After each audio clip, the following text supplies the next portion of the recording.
Hey, y'all. Welcome back to Kisha's Crumbs, where we have a special appreciation for home cooked food. And if you don't already, our hope is that you will too. So, I know today is Halloween, but I am not focused on the tricks or the treats. It is almost sweet November. That's right. It is Halloween, also better known, keyword better known as the eve of November the 1st. Honey, my mind is on the birthday things and Thanksgiving. We are so thankful. And so here I am cleaning out my sink because I am preparing to demonstrate for you how I cook my turkey wings. Now, of course, as far as the seasonings, and I guess even the way I cook certain things, I normally have several ways that I season or prepare certain foods, especially meats. And I normally just prepare based on whatever taste I have, or whatever it is I'm craving. Whatever I have in mind determines how I'll cook it. So I just decided that I'm going to start sharing with you all, but please understand that that's one of the many reasons there are no standard recipes. I am here to share with you so that you can grow an appreciation for home cooked foods. You can start to understand more about why it's important to prepare your own food. You can start to understand how, when things are done in a home kitchen and you see it done, you see the work and love that's put into home cooked food, you can imagine more readily how, when you eat at a restaurant or especially a fast food chain, maybe not as much time and consideration has been taken into the preparation of your food. So therefore, that's what I'm gonna show up for. Keisha's Crumbs is back, honey. Oh yes, we are back. And I have decided that I just need to do me. Okay? Do me. And in doing me, I'm going to help you understand what is so good about home cooked food. I'm going to help you understand different ways to season food, different ways to prepare food, different ways to clean food. As a matter of fact, hopefully, you have seen right here how I have cleaned out my sink thoroughly. I'm using a stainless steel bowl to wash my meat in. And I know not everybody does that. Sometimes people clean their meat in their sink. I have no issue with that. That's what I saw my grandmother do. That's what my mother still does. As long as that sink is sanitized before and after, I don't see anything wrong with it, until each its own. Okay? But that's what I'm doing here. I actually have a large stainless steel bowl. And as you can see, these are all flats. Really and truly, the tips are my favorite part of the wing. And you might say, well, Keisha, that's just there's no meat in there. I know it, honey. I know it. That's how much I love skin and bones, honey. But seriously, I don't care for the drum part of a turkey wing hardly at all. I will eat the flat, and this was a pack of flats. But as you saw, the flat has been cut in half. So it was very cool that the butcher did that. I've never seen it done, and my mom had these flats, so I confiscated them from her. And what I did was I put some warm water, not too warm, not warm as in a warm bath, but just warm as in on the other side of cold, not cold water, just lukewarm, as I guess the better term for it, so that you can draw the impurities out of the food. Just like with cleaning anything else, if you use cold water, it's not going to be as effective. But you don't want the water warm because you don't want the meat to kind of start cooking while you're trying to clean it. That would be gross. What I'm showing you here is how much that's my cleaning vinegar, y'all. Cleaning vinegar. Okay, I'm gonna put a big caption across the screen, and I'm showing you how I have written on that jug cleaning vinegar with a marker, so everyone can be sure and not get the cooking vinegar or the vinegar that we eat and drink. We don't get that confused with the cleaning vinegar, and they're the two side by side. But what I have in the bowl is some lukewarm water. You want to add enough water to come above your meat, slightly above your meat. Lukewarm water, you use a coarse salt. I like to use a coarse salt because then I don't have to massage the meat as long. I find that the coarser the salt is, the more abrasive it is, so you don't have to sit there and scrub and scrub and scrub. And then you'll see a lot of people use lemon. I like lemon, I like lime, but my thing is that any acidic is going to help draw out the impurities and help draw out the majority of the blood. So I normally go with vinegar because vinegar is more easily accessible and it's less expensive than buying, fresh lemon and lime just to wash your meat with and pour it down the drain and throw it away. So I use vinegar. We use vinegar to clean almost everything. And so now you can see, look how murky that water already is just from me pouring the salt and the vinegar in the water with the meat. Already, without me making any effort before I ever start rubbing the meat together, you can see how dark that water is. And so that's what I'm going to do. Since my salt is in there, I'm just going to take the meat and I'm going to rub it together. Again, at this point, you'll see a lot of people use lemon or limes and they actually rub it on the meat. That is fine. It helps tenderize it. It helps prepare your meat to better take on the seasoning so that it has more flavor. Y'all, this has to be done when you have your poultry. Whether it be turkey, the wings, drumsticks, whatever, any form of poultry, you want to make sure that you do this. Actually, somebody's probably going to want to kill me, but I actually do this to my beef too. I'll do this to my steaks based on how my steaks look. And I know you're not supposed to, put that much effort into quote unquote cleaning a steak, but y'all, meat is butchered at different places. It is packaged at different places. I don't have just one particular place I shop at. So my thing is, regardless of where I have purchased my meat, regardless of where I have purchased my raw food, period, I'm going to inspect it and I'm going to clean it according to how it looks. And then there are some things that I'm going to do regardless. And what you see me doing here with the abrasive coarse salt, or the sea salt, whatever you want to use, and the white vinegar, you see me cleaning this turkey. Okay? And you will see how the water will run clear. But I'm just amazed. I'm still amazed. Even though I do this every time, I'm amazed at how murky the water comes out at times. Now you see why I'm taking the cleaning vinegar. And I'm actually going to clean the sink with the cleaning vinegar. I use this in everything. I use it in my bathrooms. So I clean the sink with it. Again, it's not as expensive as all those fancy detergents, and it's more effective. It's vinegar. So I get the job done like that. But that's what I'm about to do at this point, is just clean the sink out before I start to season the turkey wings. But anyway, for example, how you can really tell how oily or how processed your chicken is too, by how the water looks. And there was a time when I purchased some wings from Sam's that were frozen already, so you really can't tell the quality of them when they're frozen. I got them home and unthawed them in water, and I was just so disappointed by all of the oil that was in the water. It was so much oil in the water that came from the skin of that raw chicken, those raw chicken wings. I just had never seen anything like that before. And I knew that the meat was not going to taste good based on the amount of oil that came out of the skin. So again, you just have to, you want to pay attention to those types of things so that you can address it. And sure enough, I saw somebody posted and they were like, have y'all had these wings before? What do y'all think? And I told them in the comments, I said, I didn't like them. I didn't like them at all. They were way too oily and way too fatty. But okay, let me stop rambling. Let's get on to the wings, y'all. Let's get on to the turkey wings and things. Gobble, gobble.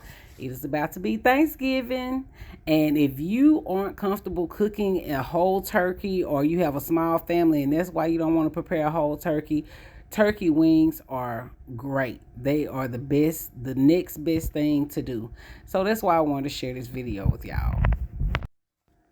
Okay, so now we are taking a paper towel, and you want to do this with anytime you're about to season meat. We're now at the point where we're actually preparing the meat before we cook it. And so you want to take a paper towel and dab the excess water off the meat and out of the bowl. This is so that once you start to apply your dry seasonings won't be washed away from the meat by the all of the liquid, the excess water that's left in the bowl. So that's why it's always important that you pat your meat dry first. Even if you were applying something wet like a mustard or some type of wet seasoning, you don't want your water to dilute either dry or wet seasoning. That's why it's important to dab the water off. So that's what I'm doing at this point. Just taking a dry paper towel and pressing it gently against the meat as well as in the bottom of the bowl where most of the water has settled. And now I have my wings and they are ready to season. This is Kingsford Pink Himalayan salt with herbs, with parsley.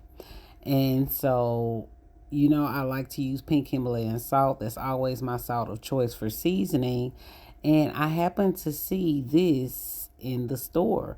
It's pink salt with the parsley already in it. And I said, why don't I give this a try? It's different. And I know pink salt is my go-to, and so that's why I chose that. Now, I'm going to apply my garlic powder and my onion powder, okay? But one thing I want you all to keep in mind, if you didn't notice, I turn all of the wings with the skin side down. I always do that when I'm seasoning my chicken or my poultry. If there's the skin side, I start the seasoning on the meaty side with the skin side down. And the reason is because when you're cooking, and we're going to talk about how you need to always start with the skin up when you're cooking. But now while I'm seasoning, the idea is that, and this is my Ooey KG in a miniature bottle with no label, but that is my seasoning. But you want to start seasoning with the meaty, the fleshy side of the meat up. Because if you think about it, that's where you want most of the seasoning to go.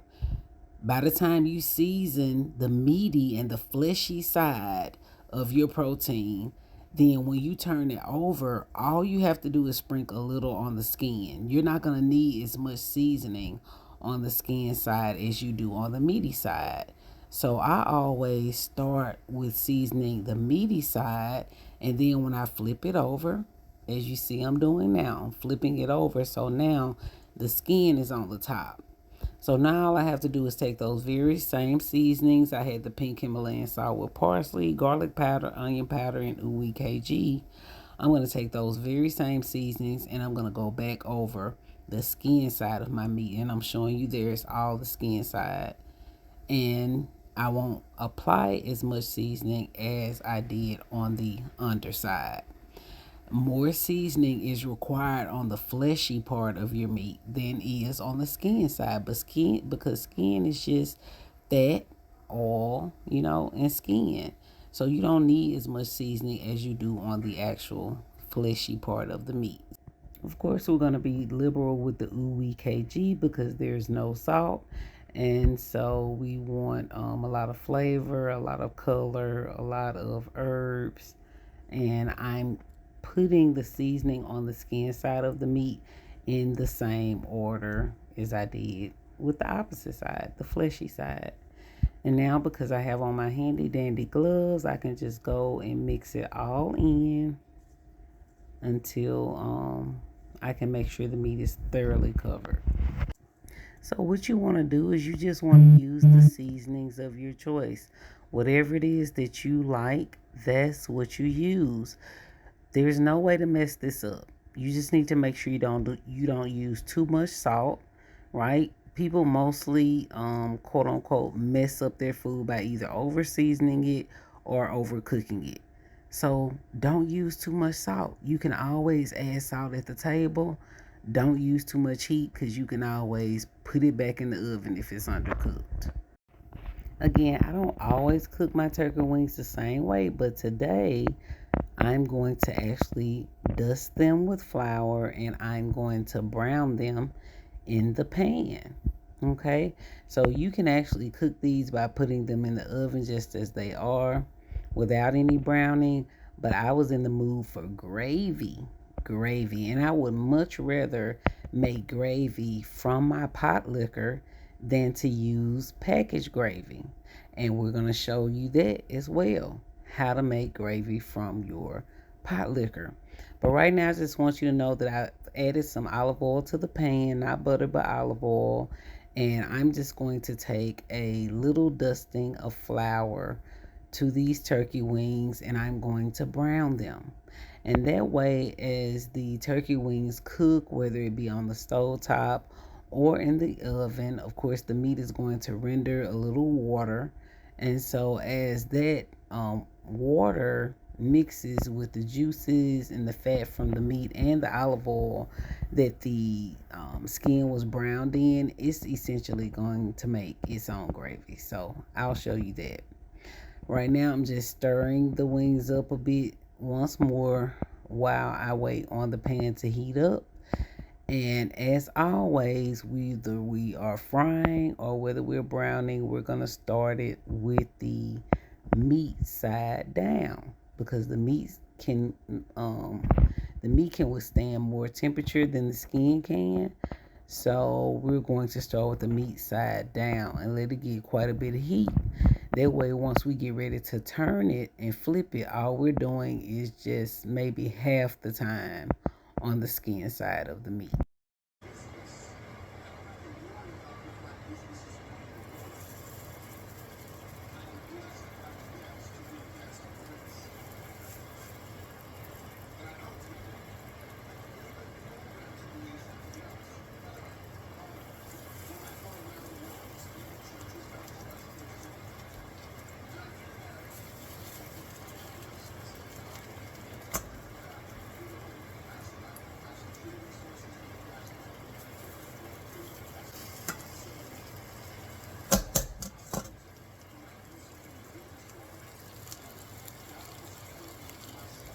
Starting with the meaty side down, the skin side is up.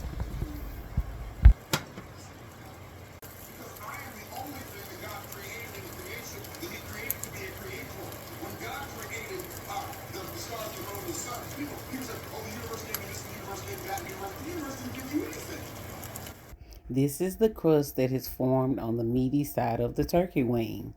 That crust is what's going to form the gravy. So I'm showing you both sides. After the underside browns, then I'm going to turn it over so that the skin side can brown as well. So as the chicken wings have browned on both sides, we'll now transfer them into the baking dish. And any other pieces that haven't been browned, you just continue to brown them, and make sure that when you put them in the baking dish that it's one single layer. If anything has to overlap, make sure that it overlaps ever so slightly.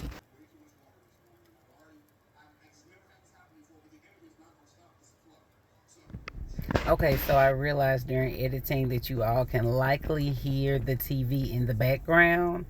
That is none other than Mr. Myron Golden, honey. He is very, very motivational, and I love listening to him talk about production, being productive, talk about business. I just love to hear him speak as I'm being productive. So it's just my TV. I hope I don't get in trouble that you can hear it, but it shouldn't be any copyright issues. Having said that, I will make sure that I link his YouTube channel in the description section below, because yes, he is all things motivation. Okay, now we are at the point where we have all of our turkey wings in our pan for roasting. And so what I'm going to do now is I'm going to add just a few more aromatics. You know, I love my onion.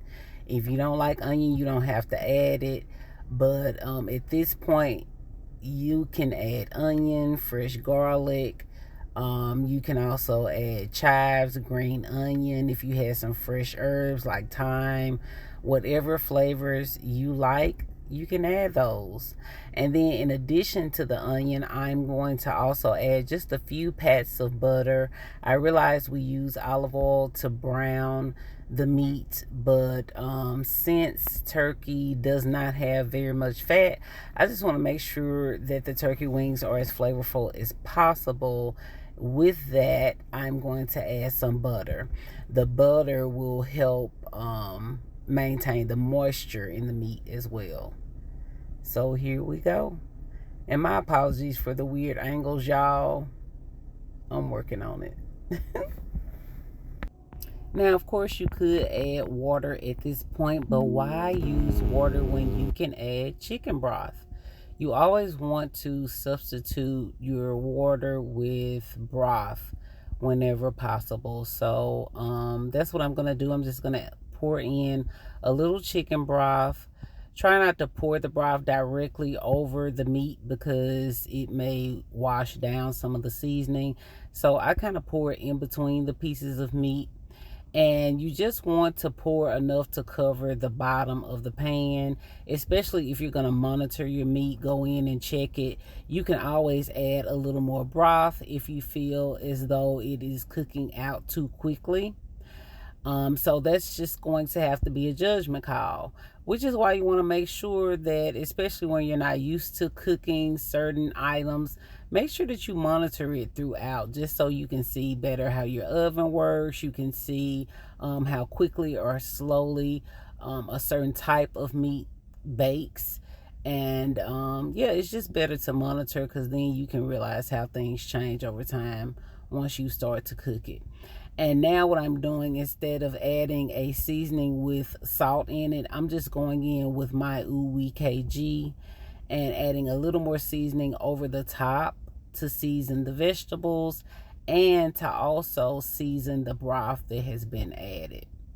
Okay, I haven't put the butter in yet, but you will see the butter come in at this point. After this, I'm going to cover my my pot with a lid, and I'm going to put it in the oven on 350 degrees, and I'm going to start it out at about an hour.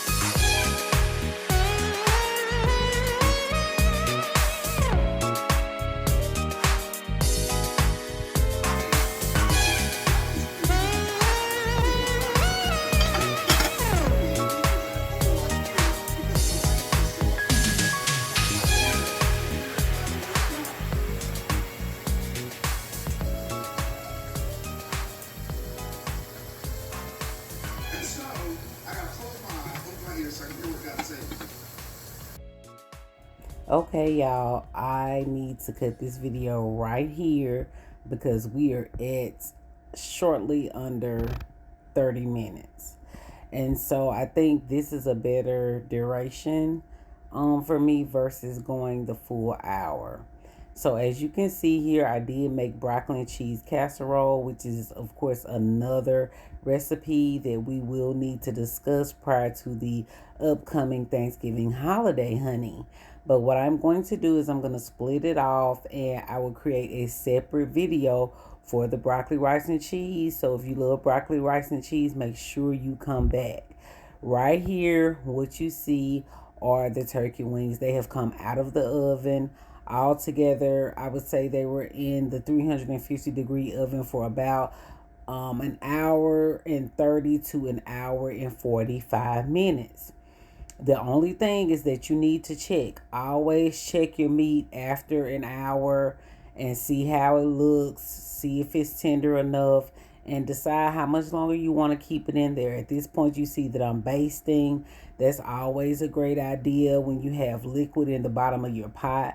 Baste your meat with the pot liquor, and it's just going to force more and more flavor into your meat, as well as more and more moisture.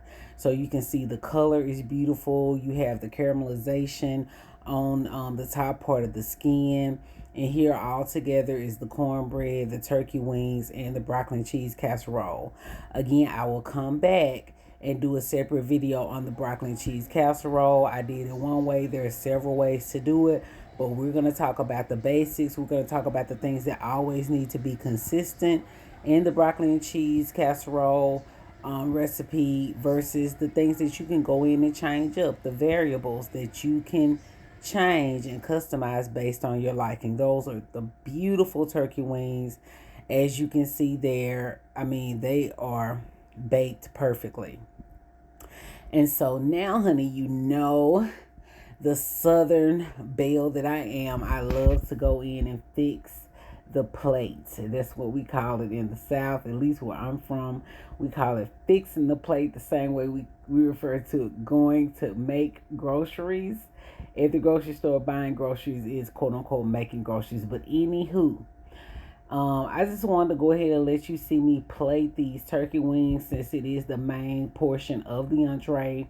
Again, there's the broccoli and cheese casserole that's coming in from should be your right side of the screen. And you're going to see that I'm going to spoon plenty of this on the plate because I love broccoli and cheese casserole. I've made it several ways. I've tested it with different types of cheeses, and just like any cheese baked casserole, the most important thing is your cheese selection. You know, you have hard cheeses, you have soft cheeses, you have creamy cheeses, you have super stretchy cheeses, and depending on what it is that you're making and how you like your recipe. See, and even with this broccoli and cheese casserole, not to, talk about it too much right now, but I like my rice overcooked in a broccoli and cheese casserole because that's how I grew up eating it. And whenever we had broccoli and cheese casserole at my family holiday dinners, whoever made it, I mean, there was so much cheese and broccoli that sometimes you couldn't even tell that there was rice in there. So if you have rice in there, we were used to having it a bit overcooked versus being able to see the individual grains. However, it can be delicious, either way. Case in point, we just start cooking. We start with the basics. And then we learn to customize things based on how we like it from there.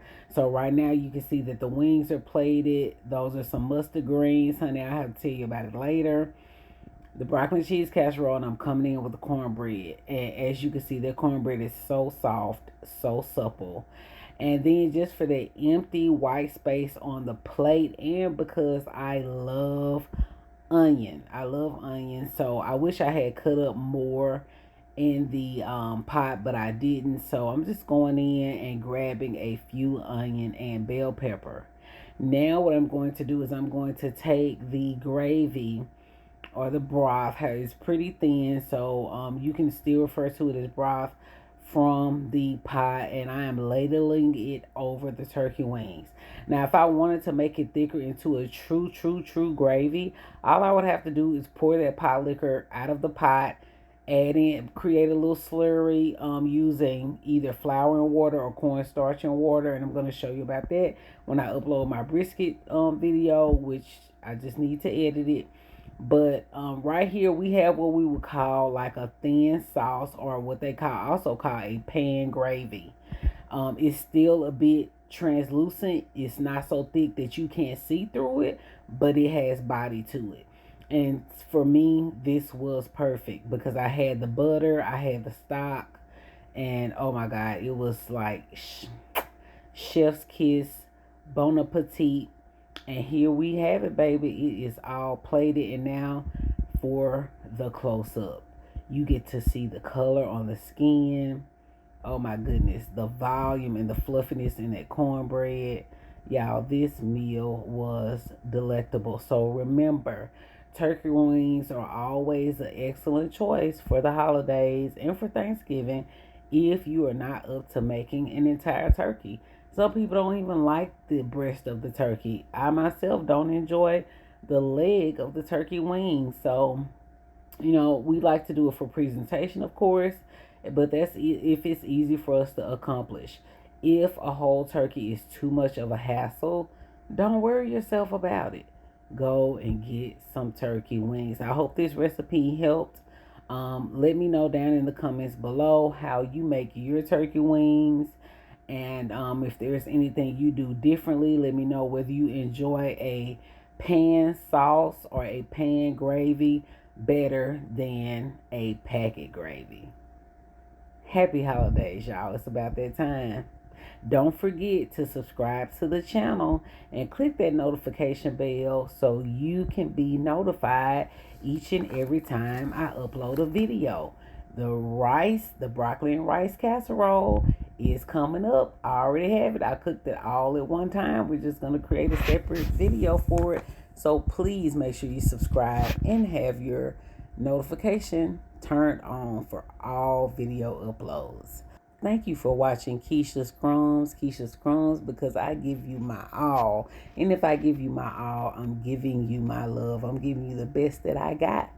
So I look forward to seeing you on the next video.